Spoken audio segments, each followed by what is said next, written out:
یہ جو یورپ سے میک اپ سامان آتا ہے نا، تو جو کمپنیوں کا مالک ہے ایم ٹی گلیز انگریز، اس نے اس حقیقت کو بیان کیا ہے۔ اس کی جو پوری کتاب ہے کہ اس فیکٹری میں کیا کیا چیزیں بنتی ہیں اور کس کس سے وہ چیزیں بنتی ہیں، میک اپ کا سامان۔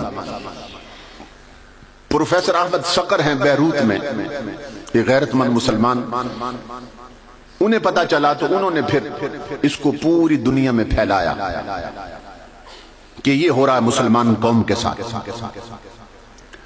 وہ ایم ٹی گلیز لکھتا ہے کہ ہم جتنی سرخی بنا رہے ہیں، یہ جو ہماری عورتیں ہونٹوں پہ لگاتی ہیں لپسٹک سرخی، وہ ایم ٹی گلیز کہہ رہا ہے یورپ میں بننے والی، چائنا میں بننے والی، جرمنی میں بننے والی، امریکہ میں بننے والی، ساؤتھ افریقہ میں بننے والی جتنی سرخی ہے، ہر سرخی میں ہم خنزیر کی چربی ڈالتے ہیں۔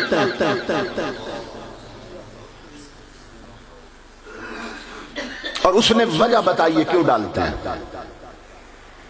وہ کہتا ہے کہ باقی جتنے جانور ہیں نا ان کی بھی چربی ہوتی ہے، لیکن وہ ہم نے تجربہ کر کے دیکھا ہے کہ اگر لپسٹک میں سرخی میں ڈالے نا تو انسانی جسم کی جو حرارت ہوتی ہے، ٹیمپریچر ہوتا ہے، انسانی جسم ہر وقت تھوڑا تھوڑا گرم ہوتا ہے۔ یہ ناریل کا تیل ہوتا ہے نا، سردیوں میں جم جاتا ہے، جن گھروں میں پڑا ہے جا کے تجربہ کر لیں، جمع ہوتا ہے بوتل میں، اس کو تھوڑا سا نکال کر ہاتھ پہ رکھیں ہتھیلی پہ اور مٹھی بند کر لیں تھوڑی دیر تک، اسے کھولیں گے تو وہ پگھل چکا ہو۔ اب اندر آگ جل رہی تھی، کس نے پگھلا دیا؟ انسانی جسم میں تھوڑی حرارت ہوتی ہے، تپش ہوتی ہے، ہر وقت ہر انسان کے جسم میں رہتی ہے، تو وہ پگھلا دیتی ہے۔ تو وہ کہتا ہے کہ ہم نے تجربہ کیا، ایم ٹی گلیز کہتا ہے کہ باقی جانوروں کی چربی ہم نے ڈالی ہے نا سرخی میں، تو وہ چیک کیا ہے کہ انسانی جسم کے جو ٹیمپریچر ہے، حرارت ہے، جو تپش ہے، تو وہ عورتیں جب یہاں لگائیں گی نا تو پگھل جائے گی اور نیچے بہ جائے گی۔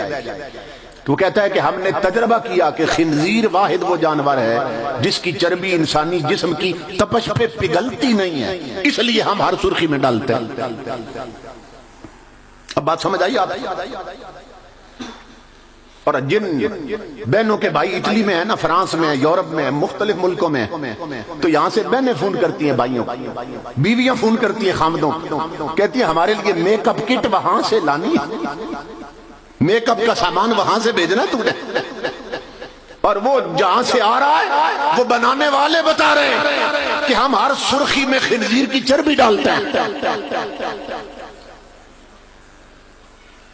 اب عورتوں میں اسلامی جذبہ اتنا کہاں سے لاؤں؟ وہ تو آتی نہیں ہے تقریریں سننے کے لیے، ان تک تو رسول کا پیغام پہنچ نہیں رہا ہے۔ جس قوم کی بہو بیٹیوں نے یہاں خنزیر کی چربی مل رکھی ہو، ان کی جولیوں میں صلاح الدین ایوبی کہاں سے پیدا ہوں گے؟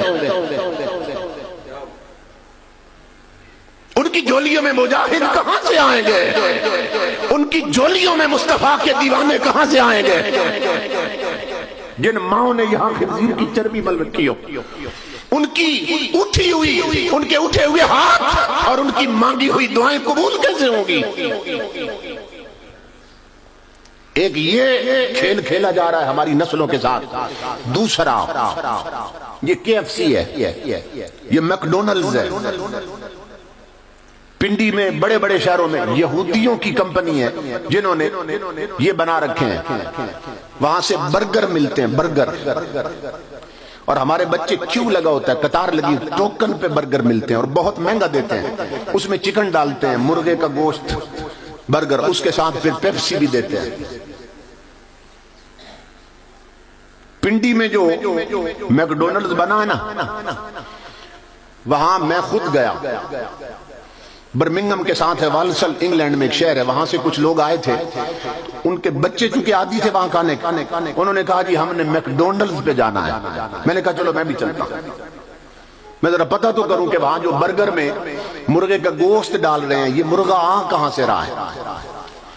جب میں نے وہاں جا کے پوچھا تو جو مسلمان وہاں ملازم تھے نا، دو بندے ایسے آئے، انہوں نے بتایا، دیندار قسم کے آدمی، انہوں نے بتایا کہ ہم 6-10 سال سے یہاں ملازم ہیں مگر ہم نے کبھی کھایا نہیں برگر۔ کیوں؟ اس لیے کہ ہم جانتے ہیں یہ برگر میں جتنا چکن ہے یہ سب یورپ سے آ رہا ہے۔ انگریز بھیج رہے ہیں اور انگریز تکبیر نہیں پڑھتے. میں نے وہاں ان کے ذبح خانے دیکھے ہیں، بڑی بڑی قطاریں لگی ہوتی ہیں مرغوں کی. کس کے ساتھ؟ تاریں بجلی کی ہیں، تاریں. ان کے ساتھ مرغے لٹکا دیتے، کرنٹ دے کے مارتے ہیں انہیں، اور اس کا گوشت برگر میں ہماری نسلوں کو کھلایا جا رہا ہے. جس پر تکبیر نہیں پڑی گئی، جو حرام ہے، وہ ہماری نسلوں کے خون اور گٹی میں اتار دیا گیا. یہ بازاروں کی بے حیائی ویسے نہیں ہے. جب اندر حرام اترے تو انسان گدھے سے بھی بدتر ہو جاتا ہے، انسان خنزیر اور کتے سے بھی بدتر ہو جاتا ہے. یہ جن کے دوپٹے اترے ہیں اور جو اپنی ماں بہنوں بیٹیوں کو اور بگمات بنا سنوار کر بازاروں میں لائے ہیں، ان کی خوراک ہی ایسی ہو چکی ہے، ان میں شرم اور غیرت نام کی کوئی شے نہیں رہی. یہ صورتحال ہے.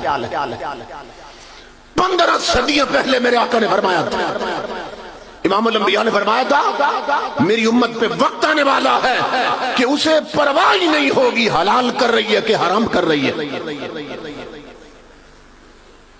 تو امام الانبیاء کے غلاموں، جب اندر حرام اتر گیا، یہاں حرام لگا رکھا ہے، کہاں کی دعائیں، کہاں کی نمازیں، کہاں کا خوف خدا. تو ان چیزوں پر توجہ کی ضرورت. مگر اس کے لیے کون آمادہ ہوگا؟ کس میں ہمت ہے کہ وہ اپنے گھر کو ان چیزوں سے پاک کر سکے؟